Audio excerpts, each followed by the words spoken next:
नमस्कार दोस्तों। आज के सेशन में हम जानेंगे कि अपने ब्रेन को हम कैसे शार्प करें ताकि ये अच्छा कंसंट्रेशन और एक अच्छी मेमोरी पावर डेवलप हो सके। इसके उपायों को हम लोग दो कैटेगरी में मेनली बांटेंगे। पहला है कोलोन क्लीनिंग। कोलोन हमारी बड़ी आंत में होता है और इसका साफ होना बहुत ज़रूरी है। और दूसरा oxygen intake through pranayama and meditation. ये दो मेन कैटेगरी है। अब हम जानते हैं कोलोन क्लीन हम कैसे करें। कोलोन हमारी बड़ी आंत में होता है और इसको साफ़ करने के 3-4 तरीके हैं। पहला ये है कि आप फ्रूट्स एंड वेजिटेबल्स ज़्यादा से ज़्यादा खाएं। सुबह के टाइम आप 2-3 तरह के फ्रूट्स सीजनल जो भी हैं उसे खाएं और दोपहर में सलाद, आप लंच के पहले 3-4 सब्जियों का सलाद ज़रूर खाएं। अपने भोजन का लगभग 50 से 60% आप कच्चे फल और सब्जी ज़रूर खाएं। इससे आपका पेट साफ रहेगा और आपको कोई प्रॉब्लम, पेट की भी समस्या नहीं रहेगी। दूसरा तरीका कोलोन को क्लीन करने का है कि आंवला और एलोवेरा का जूस आप सुबह गुनगुने पानी में 1-1 चम्मच दोनों से लेके आप ज़रूर पिए। आप शाम को भी पी सकते हैं, ये भी आपको बहुत फ़ायदा करेगा।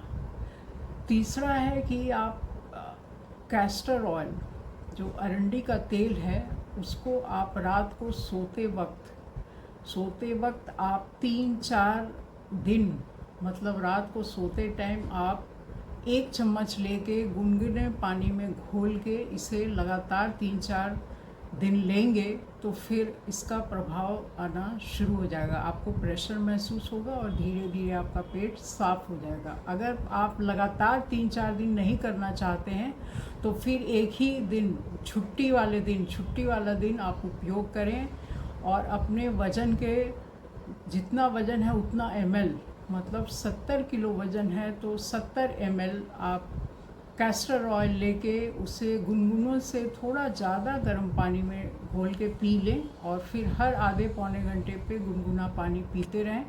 तो धीरे धीरे आपको 2 से 3 घंटे के बाद प्रेशर महसूस होगा और 3-4 बार आपको वॉशरूम जाना पड़ सकता है और फिर आपका पेट क्लीन हो जाएगा। ये तीसरा तरीका है। चौथा है कि आप पपीता रोज़ शाम को खाएं। शाम को पपीता खाने से पेट ज़रूर साफ़ होता है, ये भी एक तरीका है। उसके अलावा आप सुबह उठ के, जैसे सुबह आप उठे, ऐसे कहते हैं 4 बजे उठ जाओ, लेकिन आप 5 बजे तक भी उठ जाते हैं।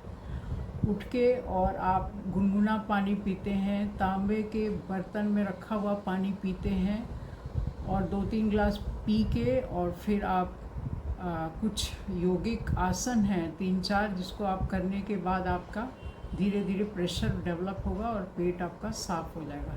तो ये सारे तरीके हैं कैसे हम पेट को क्लीन करें, कोलोन को क्लीन करें, क्योंकि जब तक आपका कोलोन क्लीन नहीं होगा आपका कंसंट्रेशन पावर डेवलप नहीं होगा। अब आते हैं प्राणायाम पे। प्राणायाम में कूर्म क्रिया और अनुलोम विलोम प्राणायाम, ये दोनों बहुत ही ज़्यादा लाभकारी हैं ब्रेन के लिए। अगर अनुलोम विलोम से तो सभी परिचित हैं। ये जितने हमारे सेंस ऑर्गन्स हैं, नाक, आँख, कान, मुंह, ये सबको शार्प बनाता है, क्योंकि यहाँ से ऑक्सीजन जाता है, नाक से ही लेना होता है और नाक से ही छोड़ना होता है। तो इन सब चीज़ों में ये बहुत फ़ायदा करता है, इंक्लूडिंग ब्रेन। अब दूसरा है कूर्म क्रिया। कूर्म क्रिया में हम नाक से सांस लेते हुए पीछे जाते हैं और मुंह से छोड़ते हैं। ऐसा लगातार करते रहने से ये हमारे जितने भी ग्लैंड हैं ब्रेन के अंदर, इन सबको एक्टिवेट कर देता है। हाइपोथैलेमस, पिट्यूटरी ग्लैंड और पीनियल ग्लैंड, मेनली 3 ग्लैंड होते हैं। इनको ये एक्टिवेट कर देता है, जिससे हमारा ब्रेन संतुलित होकर अच्छा काम करता है। तो कूर्म क्रिया कुछ इस तरह है।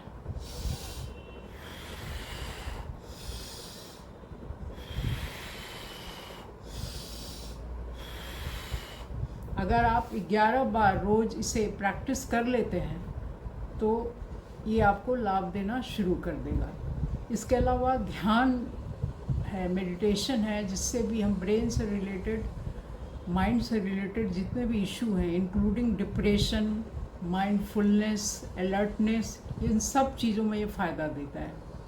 तो मेडिटेशन में क्या है कि आप सभी नेगेटिव चीज़ों को, अनवांटेड चीज़ों को डिलीट करते हैं और जो हमें चाहिए, जो हमें करना है, उसको हम अंदर इंक्लूड कर देते हैं।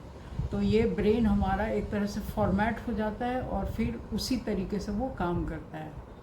तो फिर बाद में ये एक जगह फोकस होके ये काम करता है। तो ध्यान, लेकिन आप सुबह उठ के अगर आप ध्यान करते हैं, जैसे सुबह उठ गए 5 बजे और फिर आप वॉशरूम जाके आके और फिर आप जब ध्यान के लिए बैठेंगे तो आपको ये बहुत फ़ायदा करेगा। सुबह का ध्यान ज़्यादा फ़ायदा करता है। उसके अलावा आप ब्रेन को शार्प करने के लिए हेड मसाज, मतलब सर की मालिश किसी भी अच्छे तेल से आप करके रात को सोएं। एक तो नींद भी बहुत अच्छी आएगी और सुबह आपको ज़रूरी हो तो धो लें इसे, लेकिन मसाज ज़रूर करें। ये हमारे बालों को भी पोषण देती है और ब्रेन को भी पोषण देती है। अगला मेथड जो है वो है, हम नाक से हम गाय के घी को नासिका में प्रवाहित करेंगे, एक एक बूंद डालेंगे और सुड़क कर एक एक बूंद ही हम सो जाएंगे। अगर ये गाय का घी नहीं मिलता है तो हम बादाम का तेल भी, आलमंड ऑयल भी यूज़ कर सकते हैं। ये भी ब्रेन को शार्प करने में और दूसरी चीज़ों, त्वचा को भी चमकदार बनाने में बहुत काम आता है। या ब्रेन से रिलेटेड कोई भी इशू, जैसे नींद नहीं आती किसी को, डिप्रेशन में है या कोई और समस्या, इवन माइग्रेन में भी ये बहुत फ़ायदा करता है। तो ये हो गई गाय के घी वाली बात और नासिका की बात। अब अगली बात आती है कि आप खाने में अखरोट, बादाम, फ्लैक्स सीड्स, जिसे अलसी के बीज भी बोलते हैं, इसका उपयोग करें। ये सारे ब्रेन को हमारे मजबूत स्ट्रॉन्ग बनाते हैं। तो इन खाने में भी इन चीज़ों का उपयोग आप ज़रूर करें। तो इस तरीके से इन चीज़ों को अपना के आप अपने ब्रेन को शार्प कर सकते हैं। उसके अलावा आप सप्ताह में 1 दिन फास्ट ज़रूर करें, क्योंकि आप जब उपवास पे होते हैं तो हमारा पूरा शरीर जो है वो शुद्धि में लग जाता है। शरीर की भी शुद्धि होता है, सफाई होती है, और ब्रेन की भी शुद्धि होती है। हमारा आकाश तत्व भी जागृत हो जाता है, जो कि हमारे ब्रेन के लिए बहुत उपयोगी है। कहते हैं कि 40 की एज के बाद, 40 की एज के बाद सप्ताह में 1 दिन उपवास ज़रूर करना चाहिए। और कई लोग अगर फुल डे फास्ट नहीं कर पाते हैं किसी भी वजह से, जैसे शाम को 7 बजे कुछ खा लेते हैं, तो सप्ताह में 2 बार करें ताकि इसका पूरा लाभ आपको मिल सके। और अगर उपवास करें तो नींबू पानी पे, फलों के जूस, नारियल पानी या इसी चीज़ों पे आप उपवास करें। तो हमारे हर धर्म में उपवास को मान्यता दी गई है। 1 बार उपवास ज़रूर करना चाहिए। तो सप्ताह में 1 बार, हो सके तो 2 बार भी उपवास आप करें। इससे हमारा ब्रेन शार्प होता है, इसको उससे लाभ मिलता है।